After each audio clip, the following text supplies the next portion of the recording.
This region of the Andes, around the borders of Argentina, Bolivia, and Chile, is rich in lithium. The area holds 54% of the world's lithium reserves and is known as the Lithium Triangle. This is the conflict-rife Democratic Republic of Congo, which holds about 68% of cobalt used globally. Both these rare earth minerals are crucial in the making of lithium-ion batteries. These rechargeable batteries are used extensively, from small earbuds and mobile phones to electric vehicles and power grids. Why are these batteries important? Climate change. The worsening climate crisis dictates that the global economy must quickly decarbonize.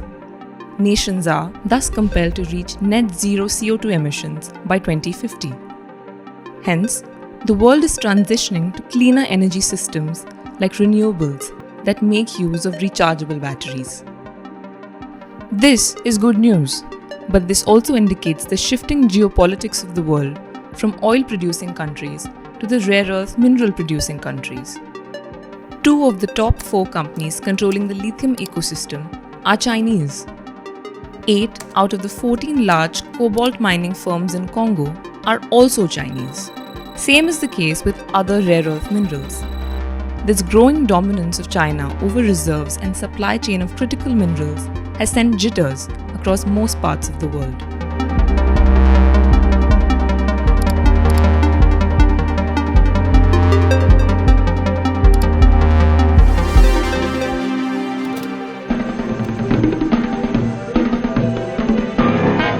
The story of how oil is brought up from far down in the earth is exciting. In the previous century, the US used oil and coal to remain a world power. It became the world's top oil producer in 2019 with 19% world share. Russia, since the mid-2000s, has been searching for more reserves in the Arctic region. Saudi Arabia's exports to the US became the country's main source of income. Currently, the country is home to the world's largest ever Ghawar oil field.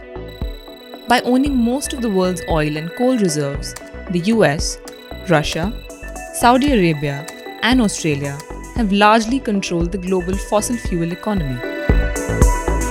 According to the UK oil major BP, the demand for oil may have already peaked after over 150 years of almost uninterrupted growth.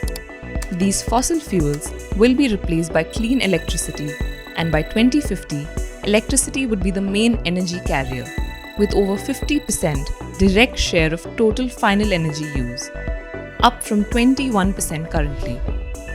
Energy transition is happening. It's unstoppable. World over, you have economies and countries that have set targets for themselves. The renewable energy technologies have shown that they're not just technically feasible, but they're also cost competitive. Renewables showed enormous resilience. Early indications point to renewables, both solar PV and wind, having done extremely well, not just in terms of producing energy, but also the capacity that has been deployed. Neodymium, molybdenum, titanium, lithium, cobalt, vanadium. These are some of the critical elements that are crucial in the world's transition from fossil fuels to greener ones. China today controls 70 to 80% of the global trade of most critical minerals. China accounts for 23% of the global mine output of battery minerals. At 73%, China also dominates the battery supply chain. China also leads the world's battery cell production with a 63.2% share, while the US was in second place with only 14.2%. China owns the most technology patents in fast charging and wireless charging as of 2019. China's strategy on vehicle production is clear. Since it could not beat the West with internal combustion engine technology, it has taken the lead in electromobility. So, while other nations are producing, exporting, and importing rare earth minerals, China is in a unique position, as it is both the largest producer and importer of these minerals and clearly dominates the sector. Even after being a mineral-rich country, China is looking overseas to prevent overexploitation of its own resources.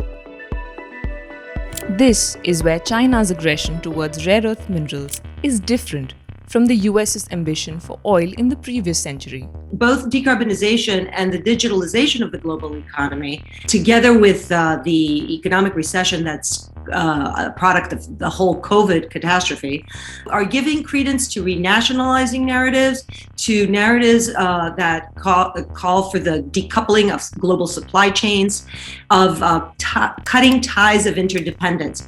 This is problematic. I think this is a very different moment. It's much more decentralized. The world is much more interconnected. It's one planet. So this is what we need to focus on.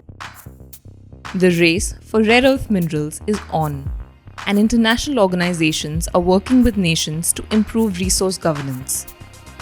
But there is another alternative. Hydrogen, the most abundant element in the universe and ultimate green fuel.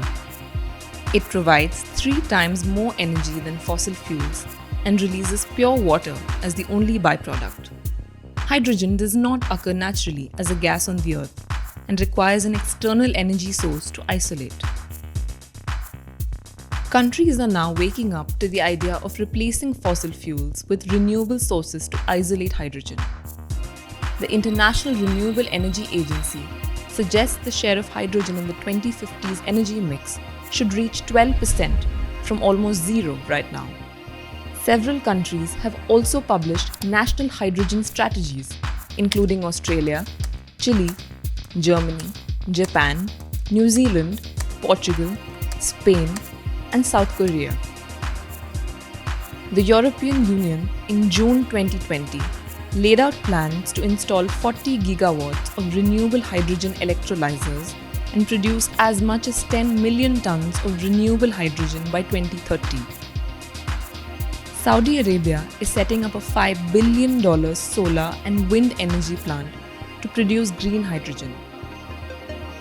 The world has seen energy transitions before.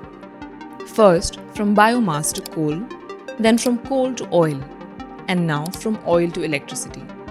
But this has been possible only because of a planned global energy governance. This energy transition also carries the burden of time. Climate change calls for urgent actions. It can only be solved by a combination of new energy alternative and a new energy order.